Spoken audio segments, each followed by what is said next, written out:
This is Sai sir, welcome to our channel. And same time ఇప్పుడు ఇండస్ట్రీలో చర్చగా ఏ YouTube channel చూసుకున్నా, ఏ satellite channel చూసుకున్నా బెంగళూరులో అంటే రేవ్ పార్టీ అయితే జరిగింది. అండ్ సేమ్ టైం నటి హేమ అండ్ శ్రీకాంత్ గారు వాళ్ళు ఉన్నారైతే చాలా గట్టిగా అయితే ఆ శబ్దాలు అయితే వినిపిస్తున్నాయి అనమాట. అండ్ సేమ్ టైం దీనికి క్లారిటీ ఇవ్వడానికి ప్రొడ్యూసరు నెట్టి కుమార్ గారు అయితే మన పక్కన ఉన్నారన్నమాట. మరిన్ని వివరాలు ఆయన అడిగి తెలుసుకుందాం. సార్ నమస్తే సార్.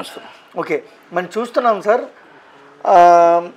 మన వాళ్ళు వెళ్ళినారో లేదో పక్కన పెడితే తెలుగు యాక్టర్లు ఉన్నారు అని చాలా చోట్ల రాస్తున్నారు. దాని పట్ల మీరు ఏమంటారు? సోషల్ మీడియా పని అదే కదా, ఉన్నది లేనిది ఉన్నది రాయడం అలవాటు. ఒకటి ఉన్నారా లేరా పక్కన పెట్టేస్తే పోలీసులు ఏం నిర్ధారించారు, అక్కడ శ్రీకాంత్ గారు కాదు, ఆయన వివరించుకోవాల్సి వచ్చింది. ఓకే, యామా గారు లేరు అని వివరించారు, కానీ ఉన్నారు అని పోలీసులు పంపించారు. శ్రీకాంత్ గారి కోసం చెప్పలే. శ్రీకాంత్ గారి కోసం నాకు వ్యక్తిగతంగా ఫ్రెండ్, ఆయన కోసం నాకు తెలుసు. ఆయన పెళ్లి కాడి నుంచి కూడా ఆయన సినిమాలు కానీ ఆయన గారి సినిమా అన్నీ నేను చేస్తున్నాను. ఆయనతో నాకు వ్యక్తిగతంగా ఉంది కాబట్టి ఇలాంటి పబ్బులకి వాటికి ఆయన కల్చర్ కాదు, ఆయన వెళ్ళు అవసరం కూడా లేదు. 10 మందికి ఏమైనా హెల్ప్ చేశాడా, లేకపోతే ఇంకా సినిమాలు ఏమైనా తీసాడా, వాటి కోసం చూసాడే కదా ఇలాంటి. ఓకే, నేను ఇది రేవ్ పార్టీ తప్ప ఒప్ప నేను అనట్లే. బర్త్డే బాయ్ వచ్చాడు, బర్త్డే బాయ్కి బాగా డబ్బు ఉంది, బాగా డబ్బు ఉన్న వాళ్ళు కొంతమంది తీసుకొచ్చాడు. దాంట్లో కొంతమంది హైర్ చేసుకున్నాడు, కొంతమందిని హైర్ చేసుకొని ఆర్టిస్టులని ఈవెంట్ ప్రోగ్రామ్స్కి వాటికి వెళ్తుంటారు. ఎలాగైతే కేసులో పిలుస్తుంటారు, అమెరికాలో ప్రోగ్రామ్లు పిలుస్తుంటారు, అలా పిలిచి ఈ ప్రైవేట్ ప్రోగ్రామ్స్కి ఎక్కువ పిలవడం మొదలుపెట్టారు. అలాగేమైనా హేమ గారు వెళ్ళుంటారేమో, లేకపోతే అక్కడ డ్రగ్స్ తీసుకున్న వాళ్ళు ఎంతమంది, మందు తీసుకున్న వాళ్ళు ఎంతమంది, బఫీ తీసుకున్న వాళ్ళు ఎంతమంది, కేక్ తిన్న వాళ్ళు ఎంతమంది అనేది పోలీసులు నిర్ధారించారు. ఒకటి సోషల్ మీడియా మాత్రం ఏకదాటిగా మొత్తం రేవ్ పార్టీ బర్త్డే చేసుకోవాలంటే బర్త్డేకి ఈ మధ్యన కొంచెం ఫ్యాషన్ అయిపోయింది. బాగా డబ్బు ఉన్న వాళ్ళు వచ్చి ఇలా డ్రగ్స్తో వాటితో ఎంజాయ్ చేస్తున్నారు. ఆ డ్రగ్స్ వల్ల మన రేపు ఫ్యూచర్ పిల్లలకి ఎంత వస్తుంది, రేపు మన రాష్ట్రానికి దేశానికి ఎంత నష్టం వస్తుంది. వేరే కల్చర్, వేరే దేశం కల్చర్ తీసుకొచ్చి మన కాడికి పెట్టకండి.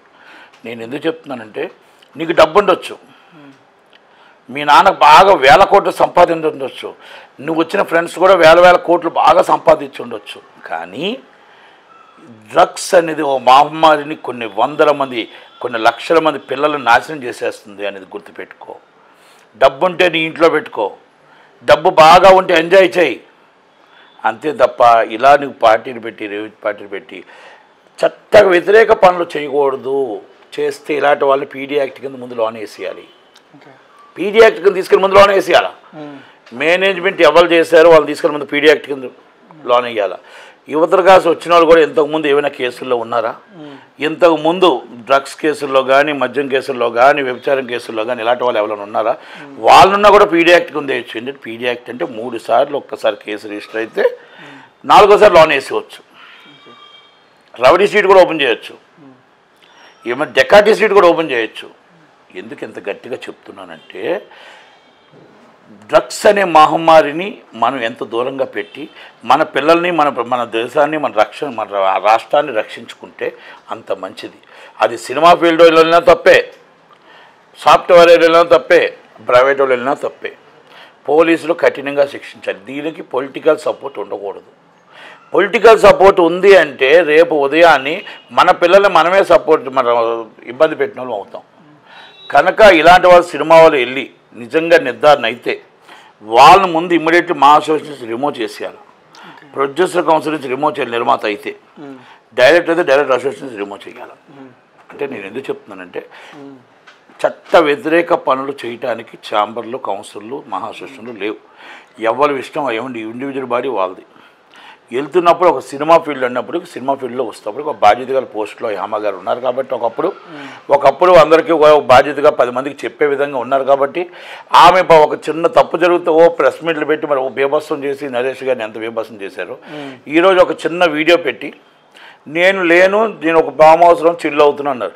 అమ్మ ఫామ్ హౌస్ ఇదే తల్లి, ఇదిగో ఆ డ్రెస్ నీదే, నువ్వు ఉన్నావు తల్లి అని చెప్పి ఆలోచించారు. ఇద్దరిది సేమ్ టు సేమ్ సరిపోయింది. మరుసటి రోజు మళ్ళీ ఒక చేసి నేను వంట చేసుకుంటున్నాను, బిర్యానీ చేసుకుంటున్నాను. ఆ బిర్యానీ ఎక్కడ చేసుకుంటుందో తెలియదు. పలానా అంత నిజంగా ఆమె ఓకే ఉన్నట్టయితే, లేనట్టయితే ఇమ్మీడియట్లీ ఈజ్ నోటీస్, అడ్వకేట్ ద్వారా నోటీస్ పంపించి కర్ణాటక పోలీసుల మీద registered up case okay Nampally defamation of case file చేసి ఏదైతే సోషల్ మీడియాలో మీ మీద వచ్చాయో ఇంక్లూడింగ్ నా మీద కూడా, అంటే నాకు పబ్లిక్ డిమాండ్లో ఉంది, పోలీసులు చెప్పింది నేను చెప్తున్నాను, అయినా కూడా మీరు అందరికీ నోటీసులు పంపించి నేను లేను అని నిరూపించుకోండి. ఎందుకంటే వాళ్ళు ఉన్నారు అనేది ఛానల్స్ వాళ్ళు అందరికీ ప్రూఫ్స్ వాళ్ళు ఇచ్చారు, ఛానల్స్ వాళ్ళు వేశారు. ఇప్పుడు మీరు నన్ను అడుగుతుంది కూడా అదే ప్రశ్న. లేకపోతే మీరెందుకు వస్తారు, లేకపోతే ఇప్పుడు పవన్ కళ్యాణ్ గారికి చంద్రబాబు గారికి లేని ప్రచారం ఆమెకు వచ్చిందంటే ఆమె ఉన్నది కాబట్టి. పవన్ కళ్యాణ్ గారు నాకు కొంతైనా పాపం అంత కష్టపడి ఎండలో కష్టపడి చెమటలో కాడుతుంటే తీసుకొని చూపించారా? చూపించారు. చంద్రబాబు నాయుడు గారు ప్రచారం చేసి నాకు ఓటు వేయండి అంటే మీరు చూపించారా చెమటలో కాడినట్టు? చూపించలే. ఏసీ బస్సులో జగన్మోహన్ రెడ్డి గారికి ఎంత పబ్లిసిటీ వచ్చిందో ఈమెకి అంత పబ్లిసిటీ వచ్చింది కదా. అందుకనే నేను ఏమంటున్నానంటే కనుక ఇలాంటిది ఆమె తప్పు చేస్తే తప్పే, ఎవరు తప్పు చేసినా తప్పే. డ్రగ్స్ అనేది ఎవరు ఎంకరేజ్ చేయరు, ఎవరు సపోర్ట్ చేయరు. మందు అనేది కామన్, అది గవర్నమెంట్ ఇచ్చింది. కాకపోతే ఏంటంటే అమ్మాయిలు అబ్బాయిలు ఉన్నకాడ అది వ్యభిచారం అని అనుకోవటానికి లేదు. కాకపోతే వీళ్ళు రేవ్ పార్టీస్ అని ఈ పార్టీస్ అని పెట్టి కొంతమందిని ఇబ్బందులు పెడుతున్నారు. కొంతమంది అమ్మాయిలు బాగా తాగేసిన మైకంలో కొంచెం డ్రగ్స్ తీసుకున్న మైకంలో కొంతమంది ఇబ్బంది పెడుతున్నారని ఉన్నాయి.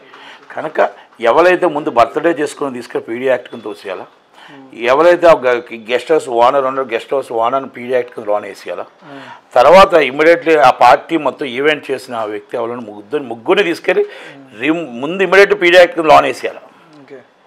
అప్పుడు ఇంకొకటి చేయడానికి భయపడతాడు. అక్కడ ఎవరో ఎమ్మెల్యే ఫోన్ చేస్తున్నారు, ఎవరో మినిస్టర్ ఫోన్ చేస్తుంటే వదిలేస్తుంటే రేపు రోజుకు తయారవుతున్నాయి. మీ దగ్గర డబ్బు ఎక్కువైపోయి ఆ డబ్బుని ఏం చేయాలో తెలియని పరిస్థితుల్లో ఈ విధంగా మీరు ఖర్చు పెడుతున్నారు. కనుక ఇది కరెక్ట్ కాదు, ఈ కల్చర్ కరెక్ట్ కాదు. మన రాష్ట్రానికి మన దేశానికి ఈ కల్చర్ లేదు. మనది హిందుత్వం దేశం అంటున్నాం. మోడీ గారు ఒకటే చెప్తున్నారు, మనది హిందుత్వం దేశం, అయోధ్య రామ మందిరం కట్టాం అంటున్నారు. ఈ కల్చర్ మనకు లేదు. సెక్యులర్ రాజ్యం మంది, అందరం బతకాలి, అందరం ఉండాలి, అందరికీ తిండి దొరకాలి. ఇలా మీరు ఒక్కలే తిండి వేస్ట్ చేస్తూ మీరు ఒక్కలే కొన్ని కోట్ల రూపాయలు 100 కోట్లు మీరు అందరి దగ్గర మీ ఫ్యామిలీస్ ఎలా సంపాదించారో కానీ డబ్బును తీసుకొచ్చి ఈ విధంగా ఎంజాయ్మెంట్ చేయమని. బర్త్డే చేసుకోండి, 10 మందికి హెల్ప్ చేసేట్టు చేసుకోండి, బర్త్డే చేసుకోండి, మీ ఫ్యామిలీ మెంబర్స్ అందరినీ పిలుచుకొచ్చి ఒక గెట్ టుగెదర్ చేయండి. ఇది గెట్ టుగెదర్ అనరు. ఒకడికి డ్రగ్స్ లేనివాడికి డ్రగ్స్ తిను అని నేను డ్రగ్స్ సప్లై చేస్తున్నాను అన్నట్టు ఉంది. ఇది ఒకడికి డ్రగ్స్ తెలియనోడికి కూడా నేను డ్రగ్స్ తీసుకొని ఒక్కసారి శాంపుల్ చూడన్నట్టుంది. అమ్మాయిల కోసం తెలియనోడికి కూడా అమ్మాయిలతో ఉండని అన్నట్టుంది కదా. అవునా కదా? అంటే నువ్వు బర్త్డే ఏమని చేస్తున్నావు, ఎవరికేం సమాధానానికి ఏం చూపిస్తున్నావు? అంటే ఆడపిల్లలు నీ సొంత, ఇప్పుడు అది ఎవరో తెలియదని ఆమె అంటుంది. మరి తెలియని వాళ్ళు అన్నప్పుడు నువ్వు ఎలా పిలుస్తావు? అంటే హైర్ బుక్ చేసి ఉండాలి. ఏం బుక్ చేసి ఉండాలి? ఇప్పుడు ఈవెంట్లు ఉంటాయి లోన్, ఇప్పుడు కొత్తగా ఈవెంట్లు పెడుతున్నారు, ఈ బర్త్డే ఈవెంట్లు అని. ఆ ప్రోగ్రాములకి ఆర్టిస్టులను పిలుస్తుంటాయి. హేమ గారు అలాగా ఒక ఇల్లు ఉంటే అలా చెప్పుంటే బాగుండేమో. అది చెప్పకుండా డైరెక్ట్గా నేను లేను అనడం కరెక్ట్ కాదేమో.